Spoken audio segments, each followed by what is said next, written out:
चला म्हटलं उगं सर्वांचं मनोरंजन होईल म्हणून मी हा याला छंद चालू केलाय मित्रांनो माझा.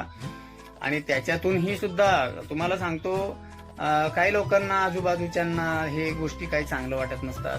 हा येडा आहे, ती वेडा आहे, हे काही पण ते त्यांच्या मनातली गोष्टी काही पण बोलत असतात. त्यांच्याकडे मी लक्ष देत नसतो खरं सांगायला काय, कारण ते काही जरी बनले तर मला काही फरक पडत नाही मित्रांनो.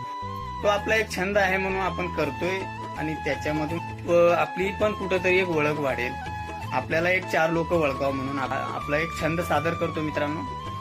त्याच्यामधनं काही लोक वेडा, मी वेडा आहे ना तर असू द्या ना, मी वेड पण माझं दाखवत आहे ना लोकांना, तर अजून जास्तीत जास्त वेड म्हणतील मला काय फरक पडत नाही, कारण तो माझा छंद आहे. मी माझ्या जीवावर जगतोय. मी माझं जीवन कसं जगायचं, काय जगायचं ते माझ्या हातामध्ये आहे. तुम्ही मला वेड म्हटलं तरी मला काय फरक पडणार नाही आणि काही जरी म्हणलं तर मला काय फरक पडणार नाही मित्रांनो. एवढंच माझा उद्देश आहे. तर ह्या गरिबावरती प्रेम प्रतिसाद कायम असू द्या, एवढंच माझं म्हणणं आहे मित्रांनो. मी मारुती जळबा गायकवाड, राहणार शहापूर, तालुका देगलूर, जिल्हा नांदेड, तुमच्याच मराठवाड्यातला गरीब माणूस, कष्टकऱ्यांचा मुलगा आहे. तर एवढं लक्षात ठेवा, त्या गरीबावर तुमचा प्रेम प्रतिसाद कायम असू द्या.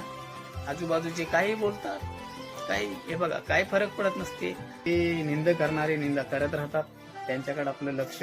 तुम्ही सुद्धा कुठल्या पण गोष्टीचा उदाहरण घेतला तरी आपण टीका निंदा करणारे राहिलं पाहिजे. हे म्हणतात पहिलंच निंदकाराचे घर असावे. एखादी कुठली पण गोष्ट म्हणा, एखादी तुम्ही कष्ट करून एखादी चांगलं काहीतरी कार्य करत असेल तर आजूबाजूला 10 जण आपल्यावरती जळणारे असतात, हे सर्वांनाच माहिती आहे. तरी सुद्धा माझा सांगण्याचा उद्देश असा आहे, त्यांच्याकडे लक्ष देऊ नका, चलत राहते. तसंच माझं सुद्धा हो, माझं काय भरपूर जणांना वाटते अहो मला काय सांगायचं, काही दिवस मला वेड समजले, पण ज्या वेळेस माझे व्हिडिओ लोकांना आवडायला लागले, लोकांचा प्रेम प्रतिसाद मला मिळू लागला, त्यावेळेस मला हे लोक माझ्या जवळ येऊन काय म्हणतात की तुला पैसे वगैरे भेटतात का, व्हिडिओ बनवतो तुला पैसे. अरे भाई पैसे कशाचे भेटतात, पैसे वगैरे काय भेटत नसतात याच्यामध्ये.